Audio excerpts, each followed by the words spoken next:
Pastor Dave, ito po nga very timely and that's a good reminder for everyone itong usapin na ito. Bilang isang family counselor, Pastor Dave, ano po yung naiisip nyo, Pastor, kapag naririnig yung mga nakakalungkot na kwento na mga menor de edad ang nasasangkot sa pagsuway sa batas? Talagang malungkot at shocking talaga dahil mga menor de edad ito kung kanino malakas ang impluensya ng internet at mga video games. At kapag ang paggamit ng mga ito ay walang tamang pagsubaybay ng mga magulang, lalo na sa mga menor de edad, ang maling impluensya nito ay maaaring umubog sa pag-uugali ng mga batang ito. Alam mo, sa dami ng oras na ginugol yung mga anak natin sa internet, sa mga video games, mas maraming oras doon, ano kaya ay magiging mas malaking impluensya sa kanila? So hindi pwede yung ating konting oras na binibigay sa mga anak sa isang linggo dahil hindi sapat yun para ma-impluensya natin ang kanilang pag-uugali, pananaw at mga pag-iisip. Dito po, bakit laging nakadikit dito yung pagdidisiplina ng magulang, Pastor Dave? Well, dahil ang refleksyon ng mga krimen tulad ng mga ito sa atin nakikita, lalo na ng mga menor de edad, ay sa uri na nagre-reflect ito sa uri ng pagpapalaki sa kanila sa kanilang mga tahanan. Maaring nakulang ang mga magulang sa pagpapakita ng tamang halimbawa sa anak, nakulang sa tapat na pagtuturo at pagsasanay sa mga anak na sa tamang mga tuntunin sa buhay, o nakulang sa tamang pagdidisiplina sa maling mga pag-uugali ng anak. Ang mga krimen o pagsuway sa batas na ginagawa ng mga anak sa labas ng bahay ay malimit na tututuhan nila sa loob ng bahay. Kung hindi sa maling halimbawa ng mga magulang sa telebisyon, internet, social media, ito nga mga video games na dapat ay nasa ilalim ng pangangasiwa ng mga magulang. Ganon din ang mga maling impluensya na nakukuha nila sa mga classmates sa eskwelahan pag nag-aaral na sila. No? Kung hindi ito susubaybayan ng mga magulang dahil kakulangan rin ng komunikasyon nila sa kanilang mga anak. At lalo na kung ang mga bata ay nakakasaksi o nakakaranas ng regular na physical o verbal abuse sa kanilang mga magulang sa loob ng tahanan, sa kalaunan ay pwede ito kopyahin ng mga bata sa kanilang pagkikitungo sa ibang tao sa labas ng tahanan. At kuminsan, ito ay nauuwi sa pagbubuli sa eskwelahan. Ang pagre-rebelde din ng isang bata dahil sa kalupitan ng magulang sa tahanan ay maaaring magbunga ng marahas na pag-ugali sa labas ng tahanan. Alam mo, mahirap man ang responsibilidad nito, pero ang pagdidisiplina sa anak ay nagsisimula sa pagdidisiplina din sa mga magulang sa kanilang sarili. Ang pagsisikap ng mga magulang para sa pag-ayos ng sarili nilang pag-uugali ay pagsisikap para sa pag-uugali rin ng kanilang mga anak. Ano-ano po ba, Pastor Dave, yung mga paraan ng pagdidisiplina o parenting style base sa karanasan nyo bilang counselor? Well, merong mga magulang dahil nga sa pagiging sobrang busy sa trabaho, ay iniiwan nila ang mga bata sa kanilang mga computer gadgets at video games o social media para lang di sila kulitin. Hindi nila alam na ang masamang impluwensya ay nagsisimula sa loob ng kanilang mismong tahanan sa magitan ng mga gadgets na ito na binigay nila sa kanilang mga anak na walang pagsusubaybay o disiplina sa tamang paggamit. Dahil sa malaking oras na ginugol ng mga bata nga sa mga gadgets na ito at sa internet, ang mga ito ay malimit ay nagiging parang kapalit ng mga magulang sa kanilang buhay na nagtuturo sa kanila ng ibang mga paniniwala, pagpapahalaga at pag-uugali na marahil hindi gusto ng mga magulang na matutuhan nila. Kasi nga, itong mga gadget na ito naging kapalit nila sa buhay ng mga anak nila. O iniiwan ng ang mga bata sa mga katulong o sa ibang tao na walang maingat na supervisyon ng mga magulang. At dito kuminsan ay may natutuhan ng mga bata na hindi magandang paraan ng pag-iisip o pag-ugali. Meron namang dinadala ang pagmamagulang sa pamamagitan ng pagbigay sa bata ng puro material lamang na bagay tulad ng maraming laruan at pera bilang kapalit o sa halip ng kanilang personal na atensyon at oras sa pakikipagbanding sa mga bata, pagtuturo ng tamang mga tuntunin sa buhay, pakikialam sa nangyayari sa isip at buhay ng bata, at pagbibigay ng kinakailangan ng patnubay at disiplina para sa kanila. Ang nakakalungkot sa totoo lang ay maraming mga magulang ay may oras lang para sa bata kapag sila ay galit na. At malimit ang tanging komunikasyon nila ay puro pagalit na panenermon o pisikal na pagpaparusa. Kaya maraming anak ay laki sa galit sa halip na sa mapagmahal at napapagpatnubay ng magulang. Kaya kung minsan lumalaki din ang mga anak na puno ng galit sa mundo. Pero ang pinaka-responsibling paraan ng pagmamagulang o parenting style ay nagsisimula sa kanilang pagsusumikap mismo ng magulang na makapagbigay sila ng magandang halimbawa para sa kanilang mga anak sa tamang pag-uugali at pagmamahal. At paglalaan ng sapat na oras sa sadyang pakikipagbanting sa kanila, sa pagbubukas ng regular na komunikasyon sa kanila, sa pagtuturo sa kanila ng mga tuntunin ng tamang pag-uugali na mula sa mga itinuturo ng Biblia na siyang kapahayagan ng mga utos ng Diyos para sa tao, at pagpapaliwanag sa kanila kung bakit mahalaga ang mga tuntuning ito para sa kanilang kinabukasan at tagumpay sa buhay. At pagkatapos, ipaliwanag din sa kanila ang mga parusa o consequences sa bawat pagbali nila sa alinman sa mga tuntuning ito at ang paminsan-minsang gantimpala o incentive sa tama nilang pag-uugali. Ito ay para matutuhan nila na sa buhay, ang lahat ng kanilang aksyon ay may katampatang bunga o consequence sa kalaunan. At dapat konsistente ang mga magulang sa paglapat ng mga disiplinang ito para talagang magbago ang anak. Ang pagdidisiplina sa mga anak ay dapat nagpapasimula sa dialogo. Sa magitan ng pagtatanong, para i-udyok ang bata na umamin at panagutan ang kanyang maling gawa. Halimbawa, mga tanong tulad ng, ano ang ginawa mo? Bakit mo ginawa yon? Tama ba ang ginawa mo? Bakit? Ano ang dapat mong gawin ngayon para itama mo ang maling ginawa mo? Paano mo maiwasan ang pag-ulit nito? Alam mo na ba ang magiging parusa sa ginawa mo? Bakit may parusa? Ano ang dapat maging kaparusahan sa iyo pag inulit mo ito? Ito ilan sa mga katanungan na nakakatulong sa proseso sa pag-uugali ng bata. Sa muli, tulad ng pinag-usapan natin noong nakaraang linggo, ang pinaka-importante sa pagdidisiplina ay hindi yung paraan o metodo. Pagpalo ba, grounding, o pakikipag-usap. Dahil ang lahat ng mga pamamarang ito ay nakakatulong naman kung mahinahon, makatarungan at kontrolado ang pagsasagawa nito at hindi isa bugso ng galit. Ang pinaka-importante ay kung paano kontrolin ng magulang ang galit niya na siyang ugat ng lahat ng pag-uubuso sa bata, sa pagpalo man o sa salita.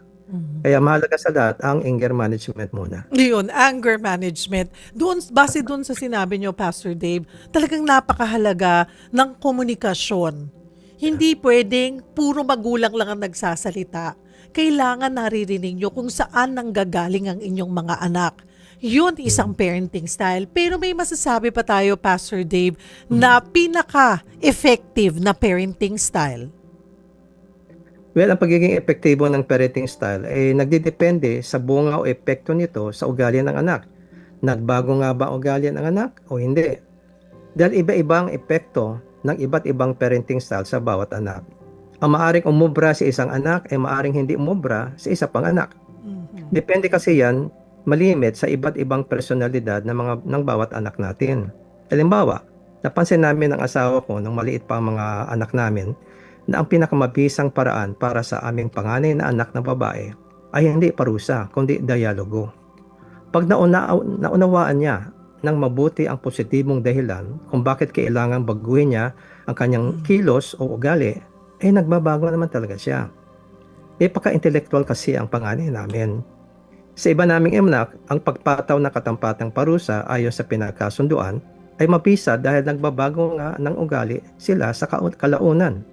Sa kanila, ang dialogo ay hindi sapat dahil kuminsan ay nakakalimutan nila ito. Pero salamat sa Diyos, alam mo Cheryl, ang mga anak namin ay mababait naman at masusunurin dahil lagi kaming may panahon para sa kanila. Maraming kaming bonding times, lalo na ang asawa ko dahil full-time mother talaga siya. Kaya natutukan at nasubaybayan niya ang bawat anak namin at unti-unting nakilala namin ang pagkakaiba nila sa isa't isa. At kahit saan akong dako pumunta sa aking ministry, lagi kong kasama ang aking asawa at ang mga anak ko. At kung saan man dako kami makarating, lagi kaming may bonding time. Walang nakakaramdam sa sinaman sa kanila na nag-iisa siya o naiiwan siya o hindi siya mahalaga sa amin dahil pantay ang pagpapahalaga namin sa bawat isa sa kanila. Yan ang isang sekreto ng matagumpay na parenting. Investing regular time sa bawat anak. Ang presensya, atensyon at afeksyon ng magulang sa araw-araw o sa tuwina na magpaparamdam ng seguridad sa bawat anak dahil daman niya ang pagmamahal ng mga magulang niya sa kanya. Yun po yung pinakamalaga.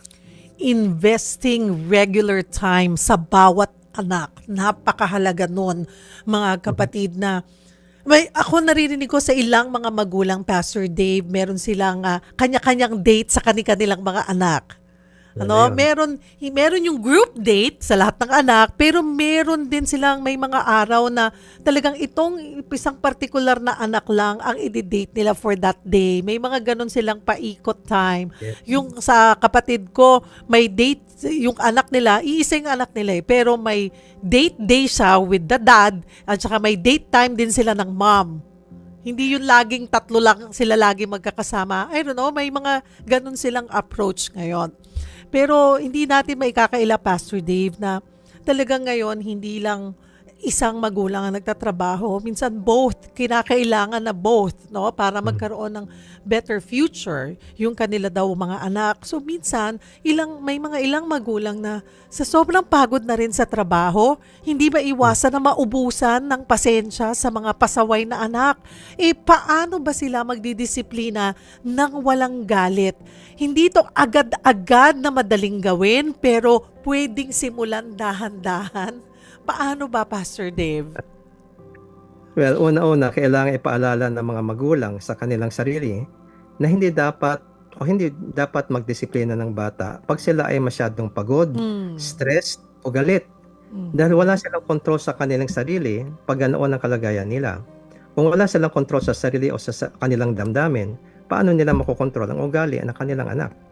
Baka maabuso nila ang kanilang anak dahil wala silang kontrol sa sarili at dahil dito, makakasala sila sa Diyos at makapagtatanim sila ng pangit na alaala, mapagpinsalang takot o galit sa puso ng kanilang anak kalauna sa kalaunan. Kailangan na magpahinga muna sila, magpakahinahon, manalangin o maglibang muna para ma-release ang stress at pag-isipan ng mabuti ang tamang pag-approach sa anak na nangangailangan ng disiplina. Makakahintay ang oras ng disiplina. Makakahintay yon. Hindi ito basta-basta o bunsod ng galit dahil kung makaganoon, hindi ito matatawag na pagdidisiplina. Ito po matatawag nating paghihiganti na kasi nananakit ang magulang dahil na-offend siya ng anak. Paghihiganti ito or at worst, maaaring ituring to na pagbubuli ng anak. Makikita natin sa Santiago, ito yung mga ilang Bible verses na para paalala sa ating mga magulang. Sa Santiago chapter 1 verse 19 to 20, ito yung ating mababasa. Sabi rito, tandaan ninyo ito, mga minamahal kong kapatid. Dapat maging handa ang lahat sa pakikinig, maging mahinahon sa pananalita, at huwag agad magagalit. Sapagkat ang galit ay hindi nakakatulong sa tao na maging matuwid sa paningin ng Diyos at ganoon rin sa ating mga anak. Sa Mateo naman, chapter 5, verse 21 to 22, ito naman yung babala na binili ng ating Panginoong Yesus. Sabi rito, narinig ninyo na sinabi sa mga tao noong unang panahon, huwag kang papatay. At ang sino mang pumatay ay mananagot sa hukuman. Ngunit sinasabi ko sa inyo na ang bawat napupuot sa kanyang kapatid ay mananagot sa hukuman na parang pumatay na rin siya ng tao. At ang sino mang magsabi sa kanyang kapatid na raka, ito ay salitang Aramaico na ang kahulugan, wala kang kwenta, ay mananagot sa Sanhedrin. That means gano'ng katandi ang krimen ng pagpatay na harap sa pinakamataas na korte. At ang sino mang magsabing ulol ka, ay magdurusa sa nag-aapoy na impyerno. Dito pinapagitan ng Panginoon na yung galit na gusto makasakit at na uuwi sa mga salitang nagpapababa sa isang tao ay katumbas po ng pagpatay sa mata ng Diyos. Mababasa rin natin sa sulat ni Pablo sa mga taga-Kolosa, chapter 3, verse 21. Ito yung ating mababasa sa Magandang Balita Biblia. Mga magulang, huwag ninyong pagagalitan ng labis ang inyong mga anak at baka masiraan sila ng loob. Another translation of the same verse, mga magulang, huwag kayong gumawa ng anumang bagay na ikasasama ng loob ng mga anak nyo upang hindi sila panghinaan ng loob. Another translation sa ang Biblia, mga ama, huwag ninyong ibunsod sa galit ng inyong mga anak, baka manghina ang loob nila. Pastor Dave, paano mamamanage ng magulang yung paraan ng pagdidisiplina? Well, malimit nga tulad ng tinuturo ko sa aking mga seminar, pinakamabisa talaga yung pagdidisiplina na walang galit. Dahil ito rin ang pinag-uutos ng salita ng Diyos tulad ng mga nabasa natin kanina. Para maisagawa ito, kailangan magsimula muna na mag-usap at magkasundo ang mga magulang kung anong ugali ng mga anak nila ang dapat ituwid at kung anong uri ng angkop na parusa ang dapat ipataw pag naulit ang maling ugali. Ano ang parusa sa unang paglabag ng anumang tuntunin at sa mga sumunod na pag-ulit na ito.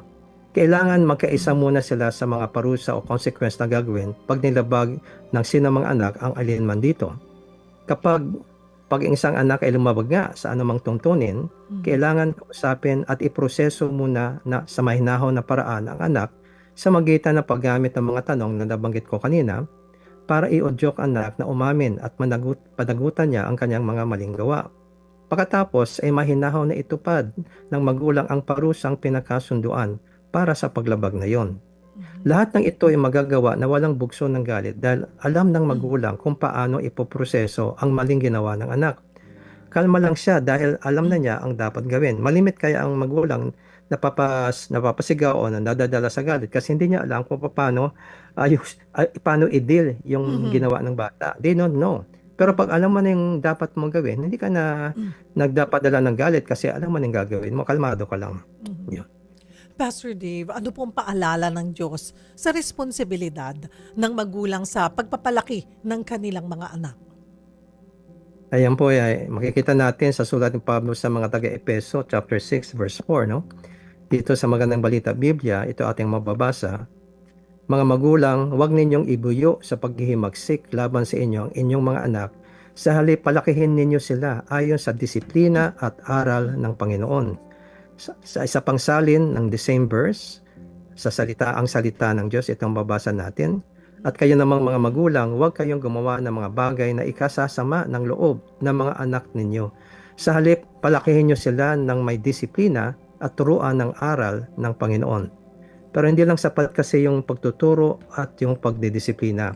Kailangan balansehin rin po ito ng pagbasbas. Ito yung makikita natin sa Genesis chapter 49, verse 28. Ito yung ating mababasa. Ito ang 12 anak ni Israel o ni Jacob.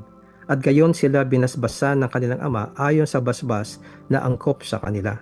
Ito pa yung kaugalian ng mga Hebreo, mga Hudyo noong unang panahon, na binabasbasan talaga ang bawat anak regularly once a week. Kaya mahalaga kasi makita ng mga magulang yung magagandang katangian ng mga anak. Ito ay paalam sa kanila, alam mo anak, I'm proud of you kasi ganito ka, ganyan-ganyan ka. So mahalaga kasi yung affirmation. Kasama yung affirmation sa tinatawag na pagbasbas o blessing. Dalawa kasi yan, yung affirmation. Pangalawa, yung pag-pronounce o declaration ng mga blessing na kailangan ng bata. So pag ito po ay ginagawa lagi ng mga magulang sa tahanan, na binibigyan pansin yung magagandang katangian, at kung may problema yung bata, ay binibless yung bata, bigyan ka nawa ng sipag sa iyong pag-aaral, bigyan ka ng Diyos ng dunong sa iyong exam. Laging binibless na magulang ang anak. Ito po ay tutuparin ng Diyos sa buhay ng bata kung ang bata ay marunong tumanggap ng blessing na yan. Ito po yung nagbibigay sa bata ng matibay na sense of identity sa tahanan kasi lagi siyang binabasbasan ng kanyang mga magulang at na-affirm yung magagandang katangian niya. Sa ating kasing shame culture, ang ating lagi ay yung mga mali. Oo, lagi yung pangit. Oo, Kaya nakakalimutan na yung kaya mga binisira. magandang na gagawa ng kanilang mga anak. No? Kaya Walang lagi tayong galit kasi lagi natin nakikita yung pangit. Mm. Pero kung pinapansin natin yung magagandang katangian ng ating mga anak, yung magandang nagawa nila, abay kung magandang ating relasyon sa kanila, at nabibigyan natin sila ng positibong pananaw sa kanilang Yes. sarili, dahil nakikita nila, kinikilala rin ng mga magulang ang kanilang mga galing at mga magagandang mga katangian. Napakasarap sa pakiramdam yun ng mga bata. Yes. Di ba? Ayun. Mga kapatid, alam niyo po, sa totoo lang, ay nakakalungkot yung mga balitang may mga kabataan nga pong nasasangkot sa krimen. Pero sa likod ng bawat istorya, may isang tanong na mahalagang pag-isipan. Ano kaya ang pinagdadaanan ng batang yon bago siya umabot sa puntong yon? Marami po sa atin ang pagod sa trabaho, abala sa buhay, at kung minsan kulang na talaga sa oras. Pero baka ang pinakakailangan ng isang bata ay hindi mas maraming gamit o luho, kundi mas maraming oras, pakikinig, paggabay at presensya ng pamilya. Hindi naman kailangan maging perpektong magulang. Ang mahalaga, naroon tayo, nakikinig, gumagabay at handang ituwid sila ng may pagmamahal, hindi galit. Kung bawat tahanan ay magsisimulang maglaan ng oras para sa mas bukas na usapan, mas matibay na samahan at mas malalim na pananampalataya, baka mas marami tayong kabataang mailayo sa maling landas. At marahil yun po ang paalala sa atin ng Diyos sa ating lahat ngayon. Ang pinakamahalagang pundasyon ng isang bata ay hindi nagsisimula sa labas ng tahanan. Nagsisimula ito sa loob ng tahanan kung saan unang natututunan ang pagmamahal, paggalang at pananampalataya. Diretso na po tayo sa patutuo ng mga karakter sa Biblia. Ang Bible character of the day natin ay si Samuel. Hiniling sa Diyos. Ito ang ibig sabihin ng pangalan ng ating Bible character na si Samuel. Noon, hindi magkaroon ng anak ang mag-asawang Hannah at Elkanah. Kaya taimtim silang nanalangin sa Diyos. Nangako si Hannah na kung pagkakalooban siya ng isang anak na lalaki, iaalay niya ito sa paglilingkod sa Panginoon. Dininig ng Diyos ang kanyang panalangin at ipinagkaloob sa kanila si Samuel. Bilang pagtupad sa kanyang pangako, dinala ni Hannah ang kanyang anak na si Samuel sa Shiloh, kung saan siya lumaki sa pangangalaga ng paring si Eli. Lumaking tapat sa Diyos si Samuel at naging isa sa mga pinakakilalang propeta sa Biblia. Isa sa mga pinakatanyag na pangyayari sa kanyang buhay ay nang tawagin siya ng Diyos upang ipahayag ang hatol sa sambahayan ni Eli dahil nga sa kasamaan ng mga anak nitong sina Hofni at Phinehas. Matapos pumanaw si Eli, si Samuel ang naging hukom ng Israel. Namuno siya ng may karunungan at ayon sa kalooban ng Diyos. Pero nang tumanda na si Samuel, itinalaga niya ang kanyang mga anak na sina Joel at Abias bilang mga hukom sa Beersheba sa timog ng Israel. Ngunit hindi nila sinundan ang magandang halimbawa ng kanilang ama. Naging sakim sila sa pera, tumatanggap ng suhol at binabaliktad ang katarungan. Dahil dito, nawalan ng tiwala ang mga pinuno ng Israel sa pamumuno ng pamilya ni Samuel. Kaya lumapit sila kay Samuel at hiniling na bigyan sila ng isang hari dahil matanda na siya at ang kanyang mga anak ay hindi karapat-dapat na humalili sa kanya. Nalungkot si Samuel kaya nanalangin siya sa Diyos. Sinabi ng Diyos na pagbigyan ang hiling ng mga tao, pero ipinaalala rin niya na hindi si Samuel ang kanilang itinatakwil, kundi ang Diyos mismo bilang kanilang hari. Inutusan ng Diyos si Samuel na babalaan ang mga Israelita sa mga maaaring kahinatnan ng pagkakaroon ng isang hari. Isa-isa niyang ipinaliwanag ang mga posibleng abuso at pasaning kakaharapin ng bayan. Ngunit sa kabila ng mga babala, nanindigan pa rin ang mga Israelita sa kanilang kahilingan. Kaya pinayagan sila ng Diyos.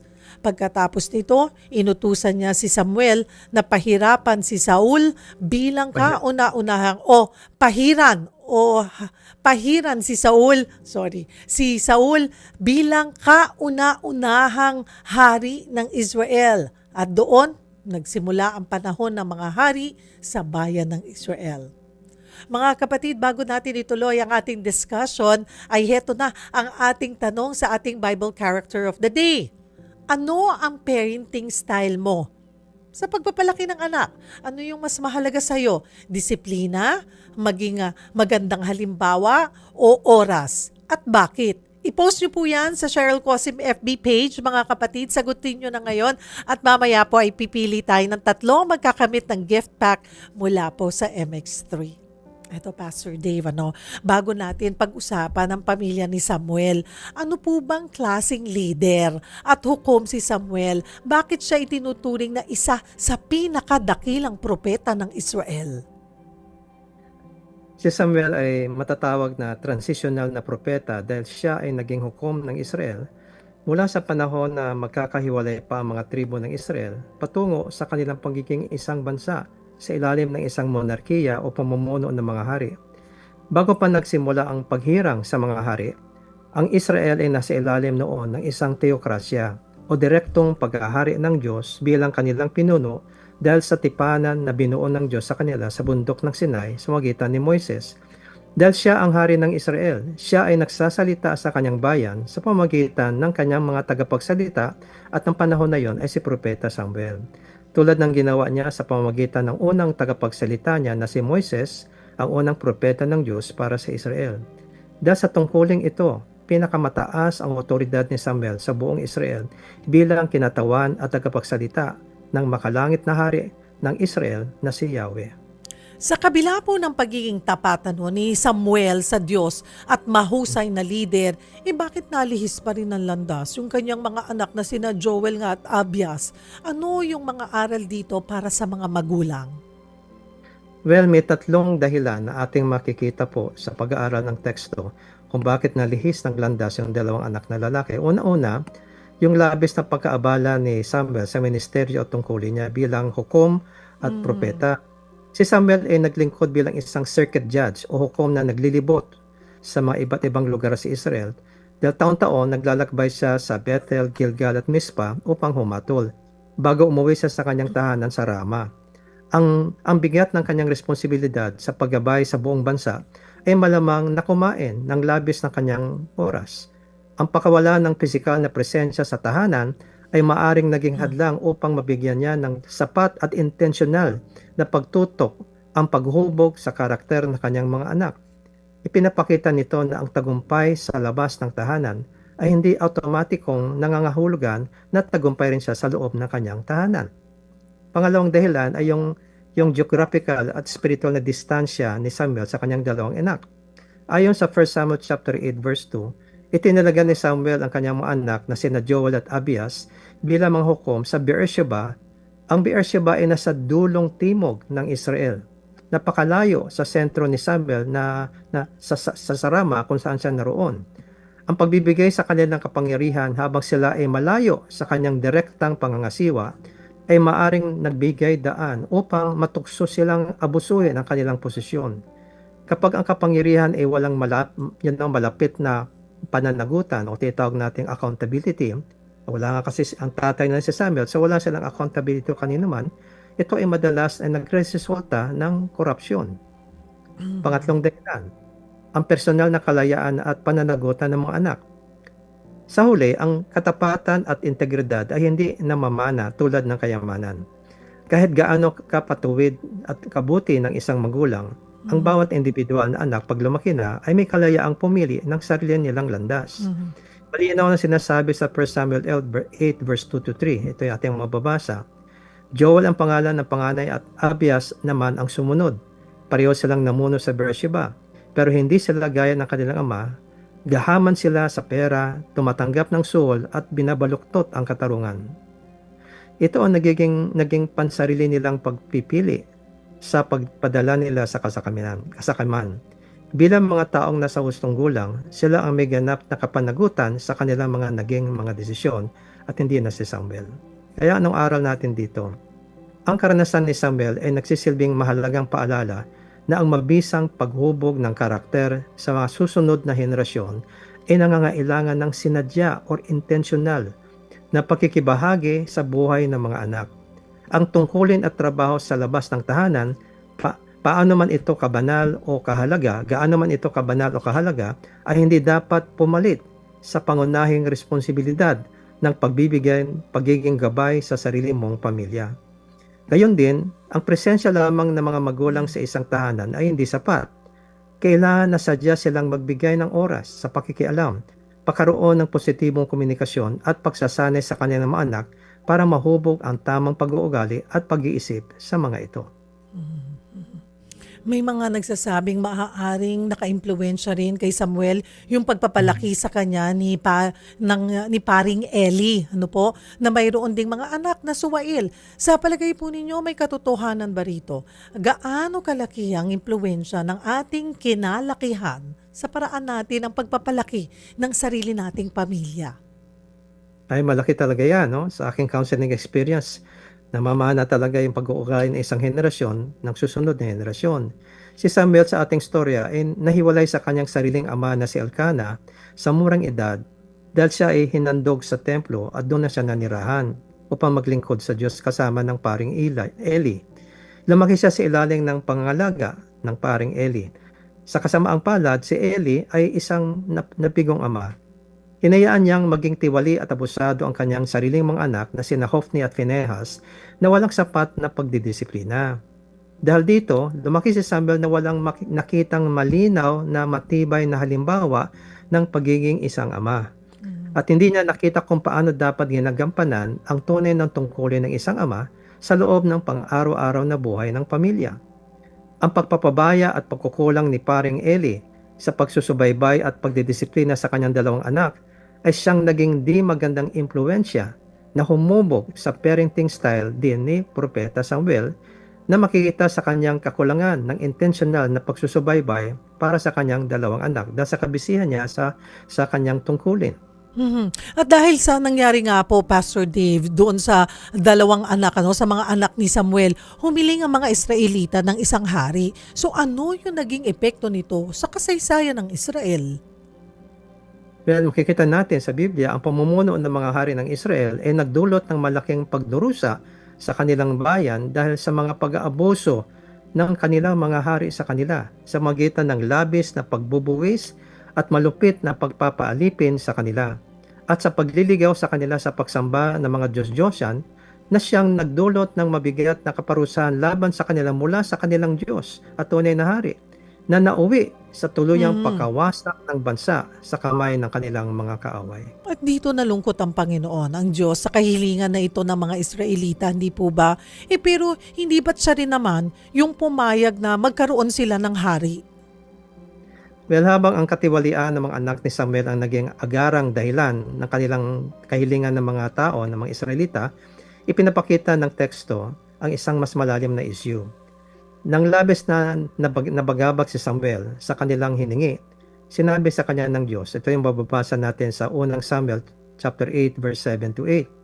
Sabi ng Diyos kay Samuel, pakinggan mo ang tinig ng taong bayan sa lahat ng kanilang sinasabi sa iyo, sapagkat hindi ikaw ang kanilang itinakwil, kundi itinakwil nila ako upang huwag na akong maghari sa kanila. Ayon sa lahat ng mga gawa na kanilang ginawa mula ng araw na ihahon ko sila mula sa Ehipto hanggang sa araw na ito, sa pag-iwan nila sa akin at paglilingkod sa ibang mga Diyos, gayon din ang ginagawa nila sa iyo. So hindi ikaw, kasi alam mo si Propeta Samuel, dahil nang hingi ng hari ang mga tao, mawalan siya ng trabaho kasi siya yung tagapagsalita ng tunay na hari na hindi nakikita eh. Siyempre, kung masaya na silang hari na tao, hindi na kailangan si Samuel. Kaya sabi ng Diyos si Samuel, hindi ikaw tinanggihan nila. Ako ang tinanggihan nila bilang kanilang hari. Ang pananaw ng Diyos sa kwento ay sa kwento ng katiwalian ng mga anak ni Samuel ay naging isang madaling palusot lamang para sa mga Israelita upang gawin ang kanilang mas malalim na nais, ang talikuran ng kanilang natatanging pag-asa sa Diyos para sa proteksyon at pamumuno, at sa halip ay ibigay ang kanilang tiwala sa isang sentralisadong tao na leader ng militar na katulad ng kanilang mga away sa kanilang mga paligid. Pastor Dave, panghuli po, marami sa ating mga manonood may mga mabibigat ding responsibilidad sa trabaho, sa negosyo o sa ministeryo. Ano ang itinuturo po sa atin ng buhay ni Samuel tungkol sa tamang pagbabalanse ng ating calling at ng ating responsibilidad po sa ating mga pamilya? Isang sentence lang siguro mabibigay ko. Ito po yon. Walang anumang tagumpay sa ating trabaho o ministeryo ang makakapagpalit sa kabiguan sa pamilya. Very clear, mga kapatid. Walang anumang tagumpay sa ating trabaho o ministeryo ang makakapagpalit ng kabiguan sa pamilya. Sana lagi nating alalahanin yung isang sentence na yan na iniwan sa atin ni Pastor Dave. O bago po tayo magtapos, may isang simpleng paalala ang buhay ni Samuel. Sa tuwing may mahahalagang desisyon, hindi siya basta kumilos, di ba? Ayon sa sarili niyang isip, lumalapit muna siya sa Diyos at kahit hindi madali ang sitwasyon, pinili niyang sumunod sa kalooban ng Panginoon. Sa panahon po ngayon, napakadali ring unahin ang gusto natin o ang sinasabi ng karamihan. Pero ipinapaalala sa atin ng kwento ni Samuel na ang pinakamabuting desisyon ay nagsisimula sa pagtatanong, Panginoon, ano po ba ang nais nyo? Marahil yun ang paalala ng Diyos sa ating lahat ngayon. Kapag ang Diyos ang una nating pinakikinggan, mas panatag ang puso at mas tama ang landas na ating tatahakin.